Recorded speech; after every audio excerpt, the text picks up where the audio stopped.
Halo semuanya, setiap hari kita kan dibanjiri sama angka ya, di media sosial, di berita, bahkan di nilai-nilai kita. Tapi, pernah nggak sih kita berhenti sejenak dan mikir, apa sebetulnya arti di balik semua angka itu? Nah, di sini kita bakal coba pecahin kodenya bareng-bareng. Kita akan lihat gimana angka-angka ini sebenarnya dibentuk dan cerita apa yang mereka coba sampaikan. Coba deh bayangin, ada postingan dapat 2 juta suka, film dapat rating bintang 4, atau IPK 3,4. Familiar banget kan?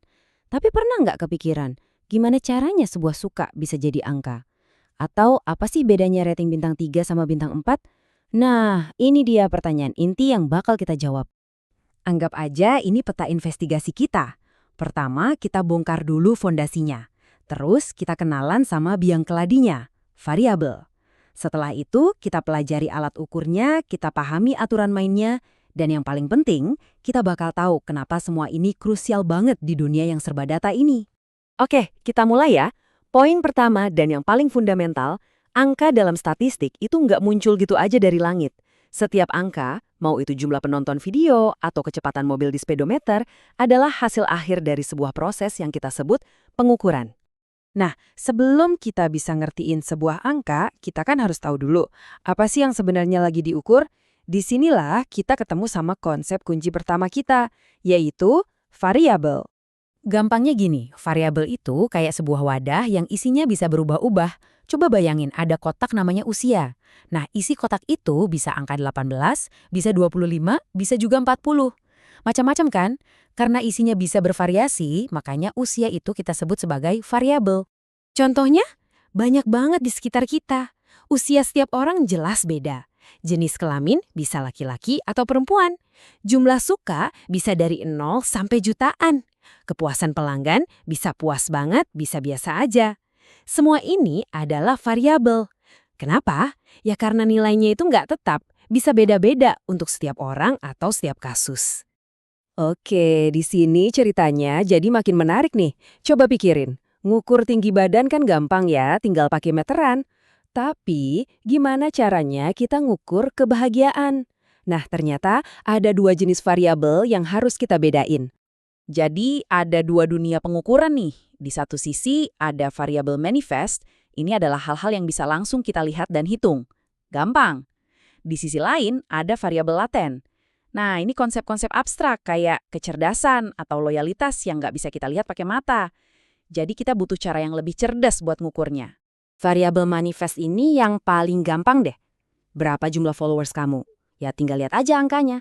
Berapa tinggi badan seseorang? Tinggal ambil meteran.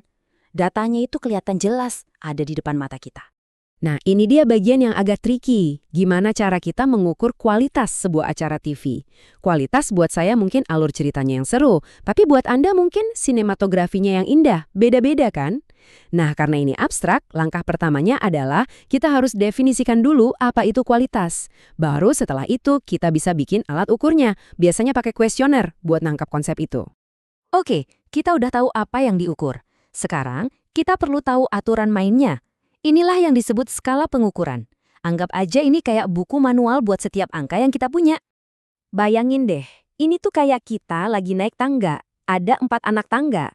Setiap kita naik satu tingkat, data kita jadi makin sakti, makin banyak yang bisa kita lakuin sama data itu. Kita mulai dari yang paling dasar, yang cuma ngasih label, sampai yang paling kuat. Di tangga paling bawah, kita punya skala nominal. Di sini, angka itu cuma sekedar label, benar-benar cuma nama. Misalnya, kita kasih kode 1 untuk laki-laki dan 2 untuk perempuan. Angka 2 di sini bukan berarti lebih baik atau lebih tinggi dari 1. Sama sekali bukan. Ini persis kayak nomor punggung pemain bola. Pemain nomor 10 kan nggak otomatis lebih hebat dari nomor 7. Itu cuma penanda aja. Oke, kita naik satu anak tangga ke skala ordinal. Nah, di sini angka mulai punya arti, yaitu urutan. Kita tahu juara 1 itu lebih dulu dari juara 2 dan juara 2 lebih dulu dari juara 3. Urutannya jelas. Tapi kita nggak tahu seberapa jauh jarak di antara mereka. Bisa aja kan juara 1 dan 2 selisihnya cuma sepersekian detik, sementara juara 3 tertinggal jauh di belakang. Jadi urutannya penting, tapi jaraknya nggak sama. Naik lagi, kita sampai di skala interval. Di sini data kita makin canggih. dia punya urutan dan jarak antar angkanya itu konsisten. Contoh paling gampang itu suhu dalam Celcius. Kenaikan dari 10 ke 20 derajat itu sama panasnya dengan kenaikan dari 20 ke 30 derajat. Tapi ada satu keunikan di sini. Angka nolnya itu bukan berarti tidak ada. Suhu 0 derajat Celcius bukan berarti nggak ada suhu sama sekali kan? Itu adalah titik beku air. Jadi, 0 di sini hanyalah sebuah titik pada skala. Dan inilah puncaknya, tangga teratas, skala rasio. Ini skala paling lengkap, dia punya segalanya, urutan, jarak yang sama, dan yang terpenting, 0 yang benar-benar berarti ketiadaan total. Kalau jumlah subscriber kamu 0, ya itu artinya beneran gak ada satu orang pun yang langganan. Kalau uang di rekening kamu 0, ya artinya memang gak ada uang. 0 di sini adalah 0 absolut. Nah, ini dia rangkumannya. Contekan yang pas banget. Kita bisa lihat dengan jelas gimana setiap skala itu seperti menaiki tangga.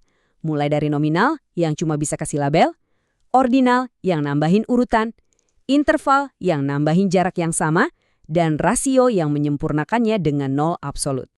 Oke, mungkin ada yang mikir, ribet banget sih, buat apa belajar beginian? Nah, ini dia bagian paling pentingnya. Kenapa kita harus peduli sama semua ini? Apa gunanya di dunia nyata?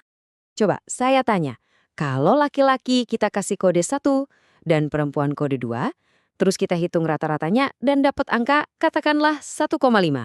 Pertanyaannya, apa artinya jenis kelamin 1,5? Nggak ada artinya sama sekali kan? Konyol. Nah, inilah yang terjadi kalau kita salah pakai alat statistik.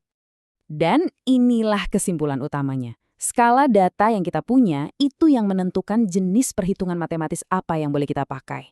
Ini adalah aturan mainnya. Kalau kita melanggar aturan ini, analisis kita bisa jadi ngaco dan gak ada artinya sama sekali.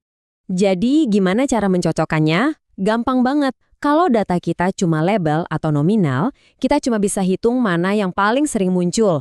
Itu namanya modus. Kalau datanya berupa peringkat atau ordinal, kita cari nilai tengahnya, yaitu median. Nah, baru deh kalau datanya angka beneran, interval atau rasio, kita boleh pakai alat yang paling populer, rata-rata atau mean. Jadi, mulai sekarang setiap kali Anda melihat sebuah angka atau statistik, jangan langsung ditelan mentah-mentah. Dengan bekal pengetahuan ini, Anda sekarang bisa bertanya lebih dalam. Apa variabelnya? Apa itu sesuatu yang terlihat atau tidak terlihat? Dan yang terpenting, skala apa yang dipakai? Dengan begitu, Anda bisa menjadi konsumen data yang jauh lebih cerdas dan kritis.